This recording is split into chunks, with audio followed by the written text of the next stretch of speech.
إنا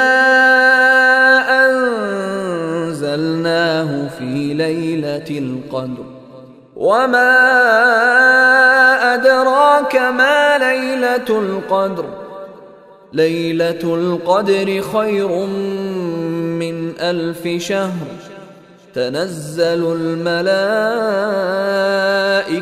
والروح فيها بإذن ربهم من كل أمر سلام هي حتى مطلع الفجر.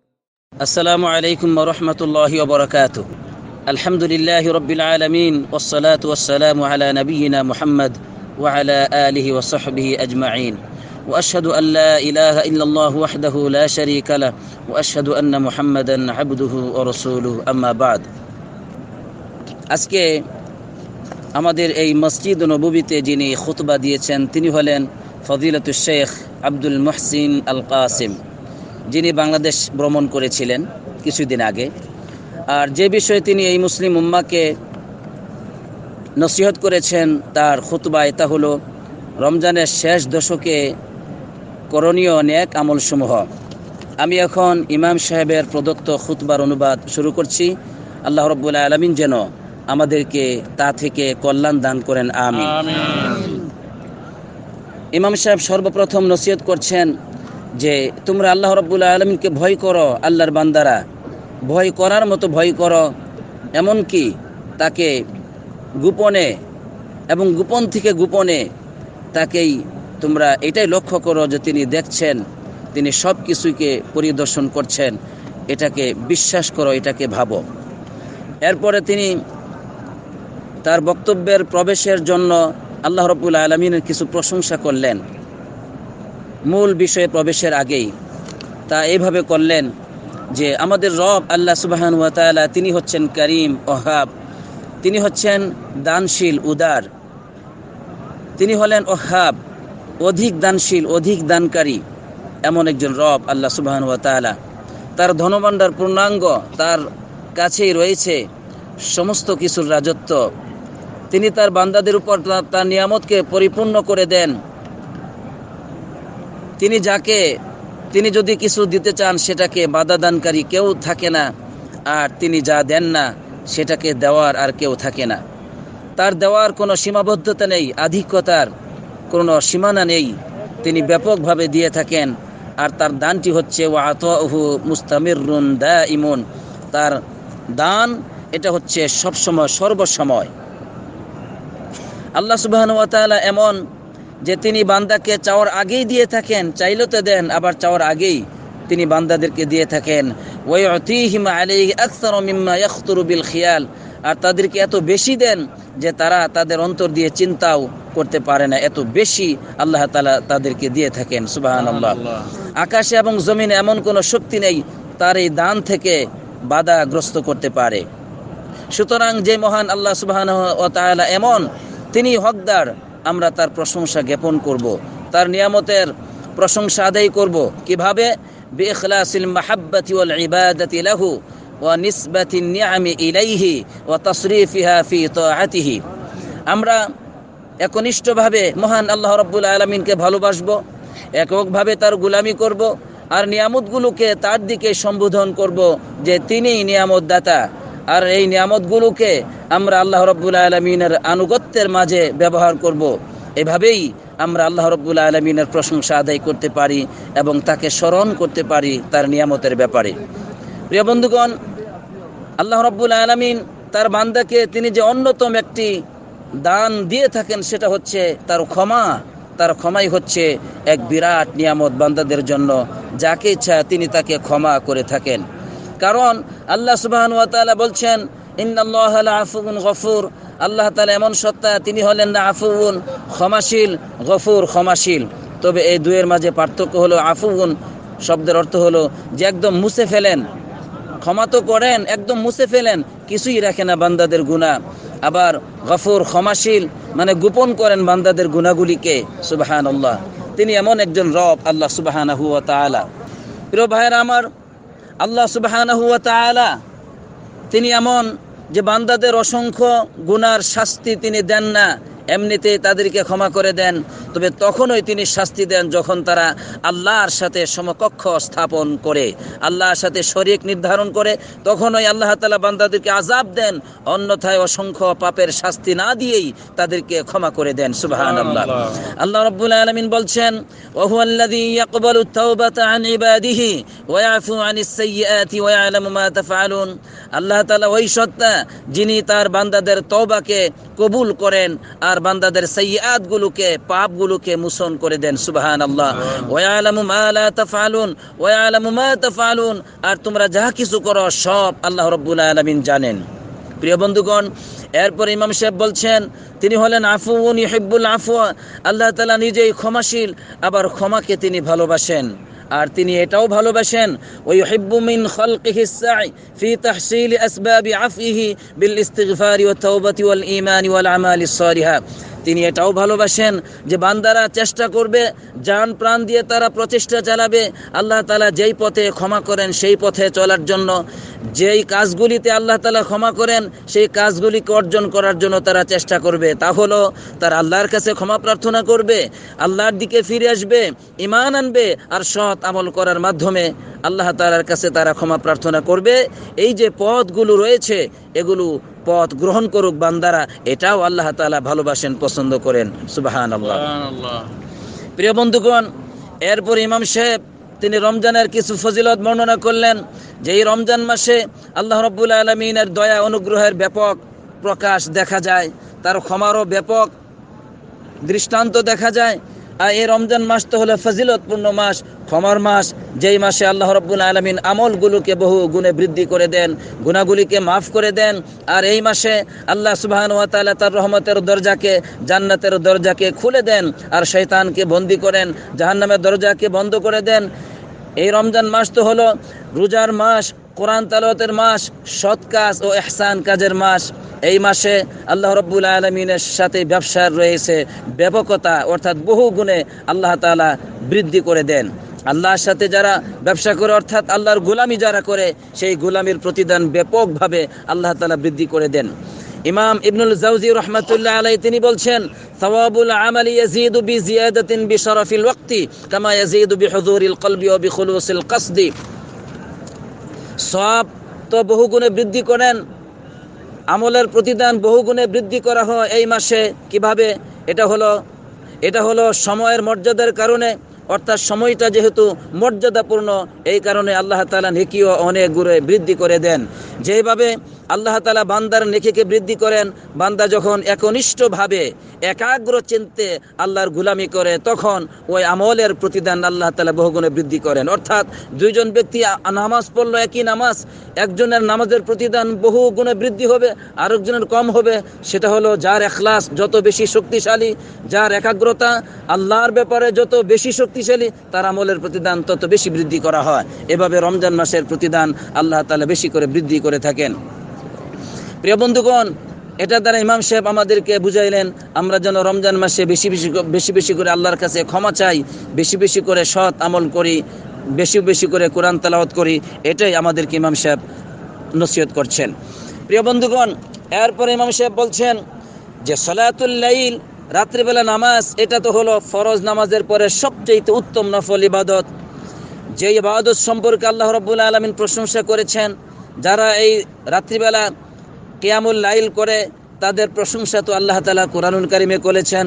আল্লাহ তাআলা বলছেন, কানু কলিলাম মিনাল লাইলি মা ইয়াহজাউন। তারা এমন যে রাত্রিবেলা খুব কম ঘুমায়। তারা কেমন? রাত্রিবেলা খুব কম ঘুমায়। এটা হলো আল্লাহ তাআলার নৈকট্য বান্দাদের পরিচয়। আল্লাহ নিজেই বলেছেন এটা হলো জান্নাতি মানুষের পরিচয়। কানু কলিলাম মিনাল লাইলি মা ইয়াহজাউন। তারা রাত্রিবেলা খুব কম ঘুমায়। সুবহানাল্লাহ। এ সম্পর্কে রাসূলুল্লাহ সাল্লাল্লাহু আলাইহি ওয়াসাল্লাম বলে দিলেন রমজান মাসের কিয়ামুল লাইল সম্পর্কে, ওমান কামা রমাদান ঈমানান ওয়া ইহতিসাবান গুফিরা লাহু মা তাকদ্দামা মিন যামবি। যে ব্যক্তি রমজান মাসে দণ্ডায়মান হলো, অর্থাৎ কিয়ামুল লাইল করলো, ঈমান আনার পরে সওয়াবের নিয়তে, তাদের অতীতের সব গুনাহগুলিকে আল্লাহ রাব্বুল আলামিন মাফ করে দেন। সুবহানাল্লাহ। প্রিয় বন্ধুগণ, ইমাম সাহেব আরেকটি গুরুত্বপূর্ণ পয়েন্ট বললেন রাত্রে নামাজের সম্পর্কে। আমরা কি পারবো এশার নামাজ থেকে নিয়ে ফজরের আজান পর্যন্ত সারা রাত দাঁড়িয়ে নামাজ আদায় করতে পারবো আমরা? এটা খুব কম লোকদের পক্ষেই সম্ভব। কিন্তু মহান আল্লাহ তাআলা এত দয়ালু যে তিনি একটি হাদিসের উপর যদি আমরা আমল করি তাহলে আমাদেরকে সারা রাতের নেকি দিয়ে দিবেন। এ সম্পর্কে রাসূলুল্লাহ সাল্লাল্লাহু আলাইহি ওয়াসাল্লাম বলেছেন, ওমান কামা মাআল ইমাম হাত্তা ইয়ানসরিফা কুতিবা লাহু কিয়ামুল লাইলা। যে ব্যক্তি ইমাম সাহেবের সাথে দণ্ডায়মান হলো, এমনকি ইমাম সাহেবের সাথে নামাজ আদায় করলো, ইমাম সাহেব নামাজ শেষ করলো, সেও নামাজ শেষ করলো, কুতিবা লাহু কিয়ামুল লাইলা, তার জন্য সারা রাত কিয়ামুল লাইল করার নেকি লিখে দেওয়া হয়। সুবহানাল্লাহ। তাহলে সারা রাত দাঁড়িয়ে দাঁড়িয়ে নামাজ আদায় করলে যে নেকি হয় সেই নেকি আমরা পেতে পারি যদি আমরা এশার নামাজ এবং তারাবি নামাজ একসাথে ইমাম সাহেবের সাথে শেষ করি। আমার বন্ধুগণ, এই রাত্রিবেলা নামাজের বিরাট মর্যাদা। যে ব্যক্তি রাত্রিবেলা সবসময় নামাজ আদায় করবে সে তো অবশ্যই জান্নাতে নিরাপত্তার সহিত প্রবেশ করবেন। এ সম্পর্কে ইমাম সাহেব একটি হাদিস উল্লেখ করেছেন। রাসূলুল্লাহ সাল্লাল্লাহু আলাইহি ওয়াসাল্লাম বলেছেন, ইয়া আইয়ুহান নাস আফশুস সালাম ওয়া আতঈমুত তুআম ওয়া সিলুল আরহাম ওয়া সাল্লু বিল লাইল ওয়ান নাসু নিয়াম তাদখুলুল জান্নাতা বিসালাম। হে লোক সকল, তোমরা বেশি বেশি একে অপরকে সালাম প্রদান করো, তোমরা মানুষকে খাদ্য দাও, আর আত্মীয়তার সম্পর্ককে বজায় রাখো, আর এমন সময় নামাজ আদায় করো যে সময় মানুষ ঘুমিয়ে থাকে। যদি এই কাজগুলি করতে পারো তাহলে তাদখুলুল জান্নাতা বিসালাম, জান্নাতে নিরাপত্তার সহিত প্রবেশ করো। সুবহানাল্লাহ। তাহলে কয়টি কাজ? 4টি কাজ। একটি হলো মানুষকে বেশি বেশি করে সালাম দেওয়া, আর মানুষকে বেশি বেশি করে খাদ্য খাওয়ানো, আর আত্মীয়তার সম্পর্ককে বজায় রাখা, আর রাত্রিবেলা নামাজ আদায় করা। হে আল্লাহ, তুমি আমাদেরকে আমলগুলো করার তৌফিক দান করো, আমিন। প্রিয় বন্ধুগণ, এরপর ইমাম সাহেব সদকার কথা বলছেন। কিয়ামুল লাইলের পরে তিনি সদকার কথা বলছেন যে সদকা হলো এমন একটি ইবাদত যেটার উপর আলামত হলো যে একজন ব্যক্তি ইমানদার, অর্থাৎ ইমানদার ব্যক্তি সদকা করে থাকে। আর প্রতিটি মানুষ কিয়ামতের মাঠে তার সদকার ছায়াতলে আশ্রয় নিবে। সুবহানাল্লাহ। যার সদকা যত বেশি হবে তার ছায়া তত বেশি হবে। সদকার নিশ্চয়ই সদকার ছায়াতলে আশ্রয় নিবে প্রতিটি মানুষ। আর আল্লাহ রাব্বুল আলামিন তো ওয়াদা দিয়েছেন, অবশ্যই যারা দাতা দান খয়রাত করে আল্লাহর জন্য তাদেরকে তিনি সম্মানিত করবেন এবং ক্ষমা করে দিবেন। সুবহানাল্লাহ। এ সম্পর্কে আল্লাহ রাব্বুল আলামিন বলছেন, ওমা আনফাকতুম মিন নাফাকাতিন আও নাযারতুম মিন নাযরিন ফাইন্নাল্লাহা ইয়ালামু। তোমরা যা কিছু খরচ করো, যা কিছু আল্লাহর জন্য মান্যত করো, সবই তো আল্লাহ রাব্বুল আলামিন জানেন।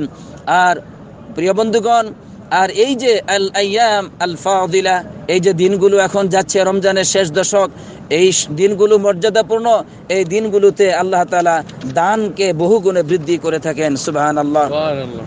আমার বন্ধুগণ, ইমাম সাহেব নবী করিম সাল্লাল্লাহু আলাইহি ওয়াসাল্লাম আদর্শ উল্লেখ করলেন যে নবীজির অবস্থা ছিল এমন রমজান মাসে, কানান নবী সাল্লাল্লাহু আলাইহি ওয়াসাল্লাম আজওয়াদুন নাস ওয়া কানা আজওয়াদু মা ইয়াকুনু ফি রমাদান। নবী করিম সাল্লাল্লাহু আলাইহি ওয়াসাল্লাম সবচাইতে অধিক দাতা ছিলেন, এটা সত্য। তবে রমজান মাসে তিনি অধিক দান খয়রাত করতেন অন্য সময়ের তুলনায়। প্রিয় বন্ধুগণ, এরপরে ইমাম সাহেব উমরার কথা বললেন। রমজান মাসে উমরাতুন ফি রমাদান তাআদিলু হাজ্জাতান। আল্লাহ রাসূল সাল্লাল্লাহু আলাইহি ওয়াসাল্লাম বলেছেন, রমজান মাসে উমরা করা এটা তো হজের সমতুল্য। সুবহানাল্লাহ। আশা করি আপনারা সকলে উমরা করেছেন, কি ঠিক না? ইনশাআল্লাহ আল্লাহ কবুল করুক, আমিন। যারা করতে পারে না আল্লাহ তাদেরকে করার তৌফিক দান করুক, আমিন। প্রিয় বন্ধুগণ, আমি এখানে একটি কথা বলতে চাই যে রমজান মাসে দান খয়রাত করা অধিক উত্তম, এটা সত্য। এজন্য আমরা যদি সবসময় রমজান মাসে যাকাত বের করি, রমজান মাসেই আমরা যদি দান খয়রাত করি, এটা ভালো। তবে ইনশাআল্লাহ তারা অনেক কল্যাণ পাবে যারা সারা মাস দান খয়রাত করে, সারা মাস যাকাত দেয়। কারণ গরিব দুঃখীদের প্রয়োজন কি শুধুমাত্র রমজান মাসেই? কখনো নয়, সারাটি বছরই তাদের প্রয়োজন রয়েছে। এই জন্য যারা মহান আল্লাহর সন্তুষ্টির জন্য সারা মাসই দান খয়রাত করবে এবং যাকাত আদায় করবে, অবশ্যই তাদের মর্যাদা বিরাট হবে ইনশাআল্লাহ। প্রিয় বন্ধুগণ, এরপর ইমাম সাহেব দোয়ার দিকে দৃষ্টিপাত করলেন যে দোয়া এটি হলো একটি বিরাট বড় নিয়ামত, এটা তো হলো একটি বিরাট বড় আমল। কোনো কষ্ট নেই, শুধু আছে লাভ। দোয়া করে লাইসা ফিহি শিকাউন, দোয়ার মধ্যে কোনো ব্যর্থতা নেই। অর্থাৎ দোয়া কষ্টহীন একটি আমল, যার জন্য কোনো পয়সা খরচ হয় না। দোয়া করলেই হয়, আল্লাহর কাছে চাইলেই হয়। আর দোয়া করে কেউ কখনো হতভাগা হয় না, কেউ কখনো ব্যর্থ হয় না, বরং সফল কামী হয়। ইমাম সাহেব বলছেন দোয়া এটি তো হলো একটি ইবাদত, আর এই ইবাদতের মাধ্যমে মানুষের সুখ শান্তি আসে, দুঃখ যন্ত্রণা বিপদ মুসিবত এগুলো দূরীভূত হয়। আর রমজান মাসে দোয়ার ফজিলত ব্যাপক। আর রোজাদারকে তো অগ্রাধিকার দেওয়া হয়েছে তাকে দোয়া করার জন্য। রাসূলুল্লাহ সাল্লাল্লাহু আলাইহি সাল্লাম বলেছেন, 3 ব্যক্তির দোয়া তো প্রত্যাখ্যান করা হয় না, বরং আল্লাহ তাআলা কবুল করেন। প্রথম ব্যক্তি হলো আস-সাইমু হাত্তা ইফতির, রোজাদার ব্যক্তি যতক্ষণ পর্যন্ত সে ইফতার না করে ততক্ষণ পর্যন্ত তার দোয়া কবুল হয়। এটার অর্থ হলো আপনি ইফতার পূর্ব পর্যন্ত দোয়া করবেন, এটা হলো একটা ফজিলত। আবার পুরো রমজান সেই ঈদের দিন পর্যন্ত আপনার কি রয়েছে, দোয়া করার অধিকার রয়েছে। আপনি আল্লাহর কাছে চাইতেই থাকবেন আর আল্লাহ তাআলা আপনার দোয়া কবুল করতেই থাকবেন, আলহামদুলিল্লাহ। 2 নম্বর ব্যক্তি হলো ইমামুল আদিল, ন্যায়পরায়ণ বিচারক, এর দোয়া আল্লাহ তাআলা কবুল করেন। 3 নম্বর ব্যক্তি হলো ওয়াদাওয়াতুল মাজলুম, নির্যাতিত, নিপীড়িত, নিগৃহীত মানুষের দোয়া। রাসূলুল্লাহ সাল্লাল্লাহু আলাইহি ওয়াসাল্লাম বলছেন, ইয়ারফাউহা আল্লাহু ফাওকাল গামামি ওয়া ইফতাহু লাহা আবওয়াবাস সামাই ওয়া ইয়াকুলু রাব্বি ওয়া ইজ্জাতি ওয়া ইয়াকুলু রাbb ওয়া ইজ্জাতি লা আনসুরান্নাকি ওয়ালাউ বা'দা হিন। হাদিসটি তিরমিজিতে এসেছে। আল্লাহ রাসূল সাল্লাল্লাহু আলাইহি ওয়াসাল্লাম বলছেন যে মাজলুম ব্যক্তির দোয়া এগুলো তো আকাশের সেই মেঘমালার উপরে নিয়ে যাওয়া হয় আর তাদের জন্য আকাশের দরজাকে খুলে দেওয়া হয়। আর আল্লাহ রাব্বুল আলামিন মাজলুম ব্যক্তির দোয়ার ব্যাপারে বলেন, আমার ইজ্জতের কসম করে বলছি, অবশ্যই অবশ্যই আমি তোমাকে সাহায্য করব, যদিও একটু বিলম্বে হয়। প্রিয় বন্ধুগণ, তাহলে কয় ব্যক্তির দোয়া কবুল হবে? 3 ব্যক্তির। 1 নম্বর রোজাদার, তার দোয়া কবুল হয়। 2 ব্যক্তি ইমামুল আদিল, ন্যায়পরায়ণ রাষ্ট্রনায়ক। প্রিয় বন্ধুগণ, একজন রাষ্ট্রনায়ককে আল্লাহ তাআলা সম্মানিত করেছেন।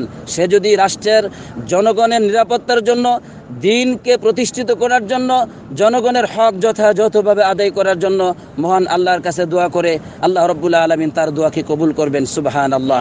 একজন রাষ্ট্রনায়ক ইচ্ছা করলে একটি রাষ্ট্রের পরিবর্তন করতে পারে, আল্লাহ তাকে সাহায্য করবেন। তার বিরোধী শক্তি যতই শক্তিশালী হোক না কেন, কিন্তু সে যদি মহান আল্লাহর প্রতি বিশ্বাসী হয়, আল্লাহ তাআলা তার দোয়াকে কবুল করবেন, আকাশ থেকে তার জন্য সাহায্য নাজিল করবেন। প্রিয় বন্ধুগণ, অনুরূপভাবে ক্ষমতাশীল ব্যক্তি যারা আছেন, নেতৃস্থানীয়, তারাও ন্যায়পরায়ণ। তারাও যদি এভাবে ন্যায়পরায়ণ হয়, সত্যকে প্রতিষ্ঠার জন্য, অধিকারকে প্রতিষ্ঠার জন্য আল্লাহর কাছে দোয়া করে, আল্লাহ তাআলা তাদের দোয়াও কবুল করবেন, আলহামদুলিল্লাহ। অপরদিকে মাজলুম ব্যক্তির দোয়া দেরিতে হলেও আল্লাহ তাআলা মাজলুম ব্যক্তিকে সাহায্য করবেন। এই জন্য আমি পৃথিবীর সমস্ত মাজলুমদেরকে বলবো, তোমরা মহান আল্লাহর কাছে চাইতে থাকো, হতাশা হবে না। এক সময় আল্লাহ তাআলা তোমাদের ভাগ্যের পরিবর্তন করবেন। আকাশ থেকে যেদিন মঞ্জুর হবে, সেদিন তোমাদের দুঃখ যন্ত্রণা দূরীভূত করে আল্লাহ তাআলা তোমাদেরকে সুখ শান্তি দান করবেন। প্রিয় বন্ধুগণ, এরপর ইমাম সাহেব দুয়ার পরে কোরআন তেলাওয়াতের দিকে এগিয়ে আসলেন। তিনি বলছেন যে কোরআন হচ্ছে এটি দলিল, মুক্তির দলিল। কোরআন হচ্ছে সুপারিশকারী, কোরআন হচ্ছে হুদান, পথ প্রদর্শনকারী। অন্ধকার পথ থেকে আলোর পথ দেখায়, সত্যের পথ দেখায়, মিথ্যার পথ থেকে কোরআন মহান আল্লাহর পথ দেখায়। ওয়াশিফাউন, কোরআন দ্বারা মানুষ রূপ থেকে মুক্তি লাভ করে। শিরিক কুফর নামক যত পাপ আছে সবগুলি, সাথে সাথেই শারীরিক রোগ থেকেও কোরআন দ্বারা মানুষ আরোগ্য লাভ করে, আলহামদুলিল্লাহ।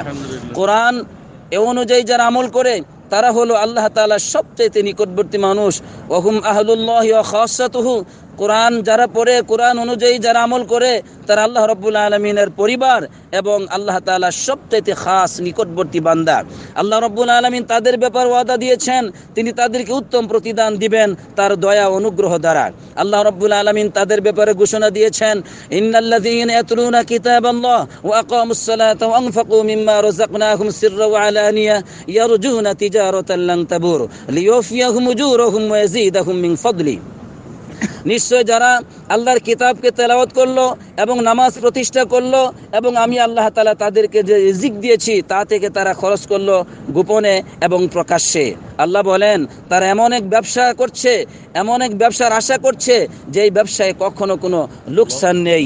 মহান আল্লাহ তাআলা নিজেই তাদের এই প্রতিদানকে পরিপূর্ণভাবে দিবেন এবং তিনি তার আপন অনুগ্রহে আরো বেশি করে বাড়িয়ে দিবেন, সুবহানাল্লাহ। আয়াতটি সূরা ফাতিরের 29 এবং 30 নম্বর আয়াতে আল্লাহ তাআলা এই কথা বলেছেন। কয়টি কাজ? 3টি। 1 নম্বর, যারা কোরআন তেলাওয়াত করবে।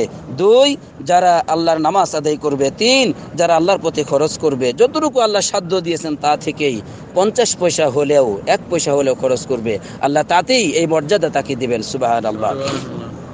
প্রিয় বন্ধুগণ, এবার ইমাম সাহেব রমজানের শেষ দশকের আমলগুলির কথা আরো স্পষ্টভাবে বলে দিলেন যে নবী করিম সাল্লাল্লাহু আলাইহি ওয়াসাল্লামের আদর্শ কি ছিল এই রমজানের শেষ দশকে। নবী করিম সাল্লাল্লাহু আলাইহি সাল্লাম ইয়াজতাহিদু ফিল আশরিল আওয়াখিরি মা লা ইয়াজতাহিদু ফি গায়রিহি, আল্লাহ রাসূল সাল্লাল্লাহু আলাইহি সাল্লাম রমজানের শেষ দশকে তিনি এত বেশি কষ্ট করতেন, এত বেশি কষ্ট করে ইবাদত করতেন যা তিনি অন্য কখনো করতেন না। হাদিসটি সহিহ মুসলিমে এসেছে। আল্লাহ রাসূল সাল্লাল্লাহু আলাইহি সাল্লাম তিনি কিভাবে আমল করতেন, ইমাম সাহেব আরো বলছেন যে ফাইদা দাখালাতিল আশরু আহইয়াল লাইলা ওয়া আইকাযা আহলাহু ওয়া জাদ্দা ওয়া শাদ্দাল মিযরাহ। আল্লাহ রাসূল সাল্লাল্লাহু আলাইহি সাল্লাম তিনি যখন রমজানের শেষ দশক প্রবেশ করত তখন তিনি সারা রাত্রি যাপন করতেন।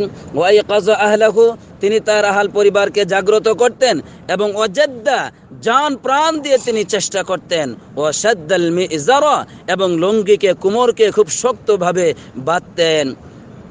হাদিস বিশারদগণ বলেন লুঙ্গিকে শক্তভাবে বাঁধতেন আর অর্থ হলো স্ত্রী সহবাসকে তিনি প্রত্যাখ্যান করতেন এক আল্লাহর ইবাদতকে বেশি বেশি করে করার জন্য। সুবহানাল্লাহ। তার মানে কি জায়েজ না? অবশ্যই জায়েজ স্ত্রী সহবাস করা, কিন্তু নবীজি বেশি করে ইবাদত করার জন্য এগুলো করতেন। প্রিয় ভাইরা আমার, এরপর ইমাম সাহেব বলছেন এই সমস্ত যে রাত্রগুলো এগুলোতে বেশি বেশি উচিত আমরা আল্লাহ তাআলার জিকির বেশি বেশি করে করব আর বেশি বেশি করে কোরআন তেলাওয়াত করব। ইমাম ইবনে রজব রাহমাতুল্লাহ আলাইহি তিনি বলছেন এই রমজানের এই বিশেষ সম্মান ও মর্যাদাপূর্ণ সময়ে, বিশেষ করে এই রাত্রিগুলোতে, যে রাত্রিগুলোতে কদরের রাত রয়েছে, কদরের রাতের আশা করা হয়, এই রাত্রিগুলোতে উচিত যে তারা বেশি বেশি করে কোরআন তেলাওয়াত করবে। কেন? ইগতিনামান লিজ্জামান, সম্মানকে কি বলে, সময়কে গনিমত মনে করার লক্ষ্যে। এই সময়টা অত্যন্ত গনিমত, খুবই মূল্যবান, এই জন্য এই সময়ে সবচাইতে ভালো কাজ কোরআন তেলাওয়াত বেশি বেশি করে করা উচিত। এমনকি মানুষের দোয়াও করা উচিত বেশি বেশি করে, যেই দোয়া দ্বারা তার দুনিয়া আখিরাতের কল্যাণ হবে।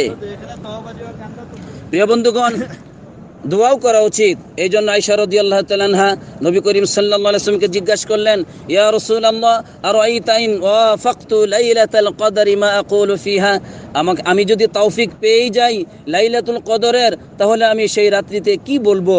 তখন রাসূলুল্লাহ সাল্লাল্লাহু আলাইহি ওয়াসাল্লাম বলছেন, কুলি আল্লাহুম্মা ইন্নাকা আফুউন তুহিব্বুল আফওয়া, তুমি বলো হে আল্লাহ তুমি তো ক্ষমাশীল আর ক্ষমাকে তুমি ভালোবাসো, সুতরাং ফাফু আন্নি, তুমি আমাকে ক্ষমা করে দাও। দোয়াটা আমার সাথে বলুন, আল্লাহুম্মা ইন্নাকা আফুউন তুহিব্বুল আফওয়া ফাফু আন্নি, হে আল্লাহ তুমি তো নিঃসন্দেহে ক্ষমাশীল, ক্ষমাকে ভালোবাসো, সুতরাং তুমি আমাকে ক্ষমা করে দাও। হাদিসটি মুসনাদে আহমদে এসেছে। প্রিয় বন্ধুগণ, রমজানের শেষ দশকে আরেকটি আমল হলো এতেকাফ করা, যা নবী করিম সাল্লাল্লাহু আলাইহি সাল্লাম মদিনায় আসার পরে এতেকাফ করেছেন। রমজানের শেষ দশকে এমনকি মৃত্যু পর্যন্ত তিনি এতেকাফ করেছেন মসজিদে। এমনকি তার স্ত্রীগণও তার এতেকাফ করেছেন নবীজির পরে এতেকাফ করেছেন। তবে কোথায় করেছেন? মসজিদে এতেকাফ করতে হয়, ঘরে কোনো এতেকাফ। এই জন্য এতেকাফ করা এটি অন্যতম একটি আমল। আর এতেকাফকারী ব্যক্তির কিছু আদবের কথা ইমাম সাহেব বলছেন যে এতেকাফকারী ব্যক্তির উচিত গোটা সময়টি একমাত্র সেই ইবাদতে কাটিয়ে দিবে। সে অনর্থক কথাবার্তা বলা, অনর্থক কাজ করা, অনর্থক মানুষের সাথে মেলামেশা করা, বেশি খাদ্য খাওয়া, এরপরে আপনার বেশি ঘুমানো, এই সমস্ত অনর্থক অধিক কাজ থেকে বিরত থাকবে। বরং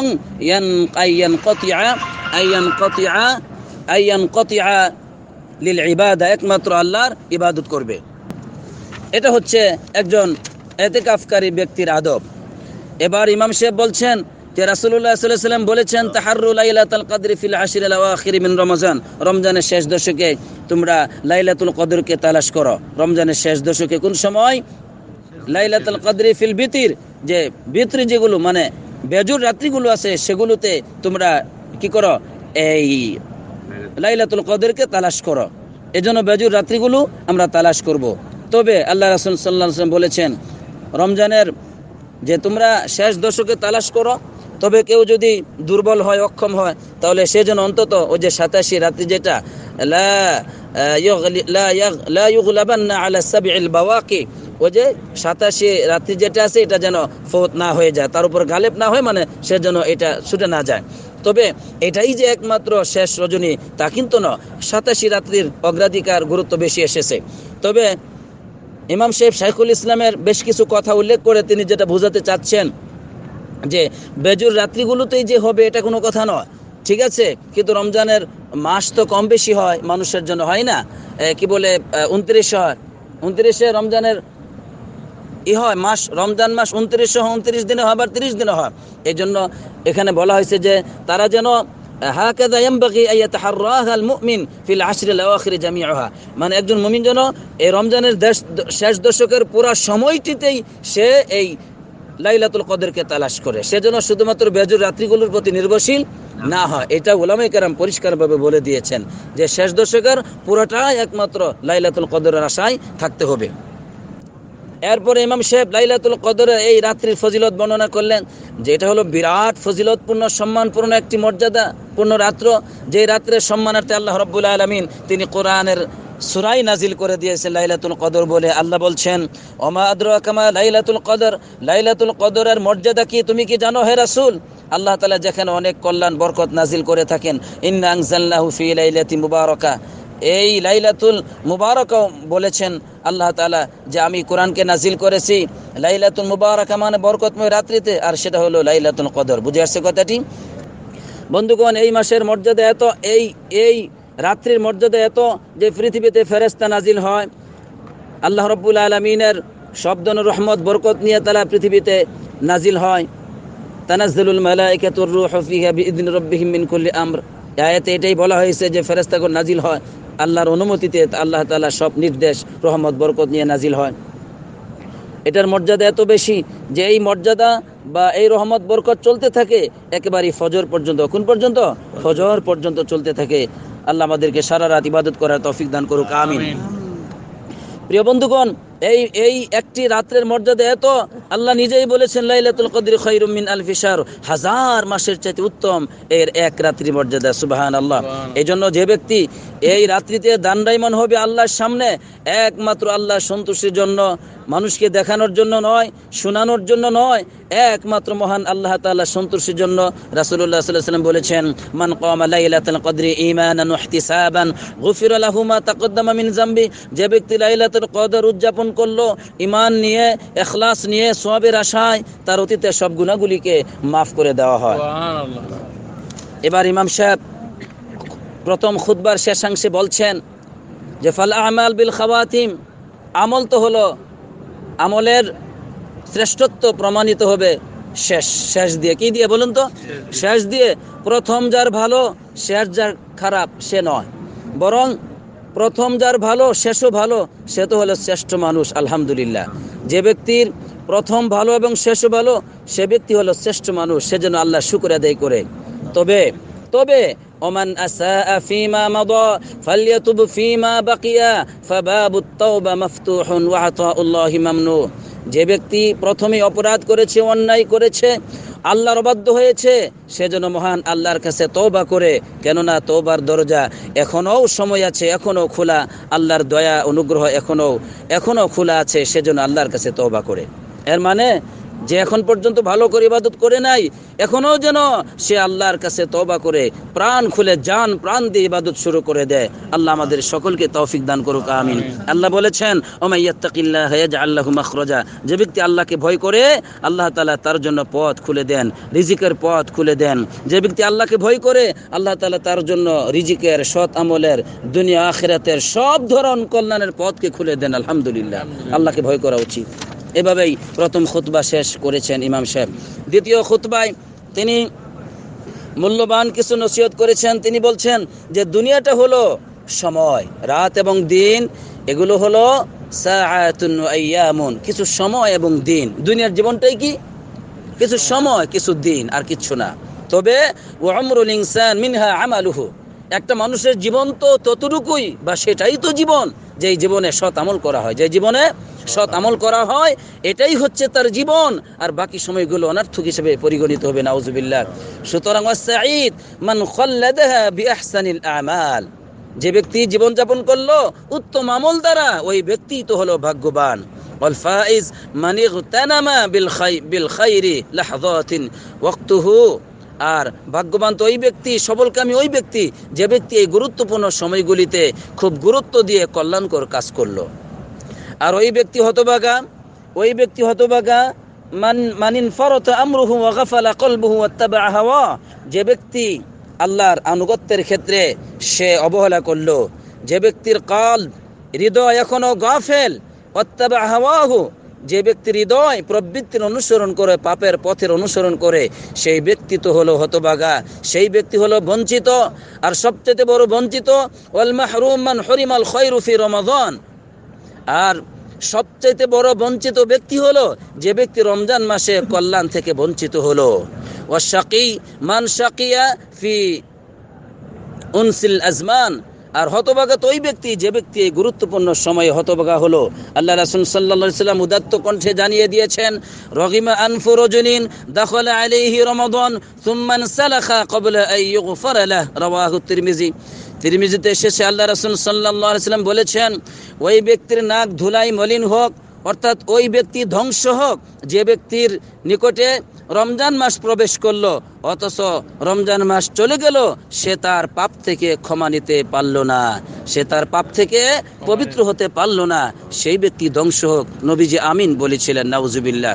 প্রিয় বন্ধুগণ, আজকে আমরা এই ইমাম সাহেবের মূল্যবান খুতবায় যে সব বিষয়গুলো শুনতে পেলাম, যে আল্লাহ রাব্বুল আলামিনের, আল্লাহ তাআলা অনেক বড় দয়া, অনেক বড় দানশীল, আল্লাহ তাআলা দাতা, আল্লাহ তাআলা তিনি হলেন অতিথি পরায়ণ বদান্য, তিনি হচ্ছেন এমন এক রব। তার দান সব সময়, তার দান হচ্ছে প্রশস্ত, তিনি বান্দাকে ক্ষমা করেন, আর ক্ষমাটি হচ্ছে আল্লাহ তাআলার দানের মধ্যে অনেক বড় একটি দান। রমজান মাসে সওয়াব বেশি হয়, এর জন্য বেশি বেশি আমল করা উচিত। আসসালাতু ওয়াসসালামু আলা নবিয়িনা মুহাম্মদ ওয়া আলা আলিহি ওয়া সাহবিহি আজমাইন।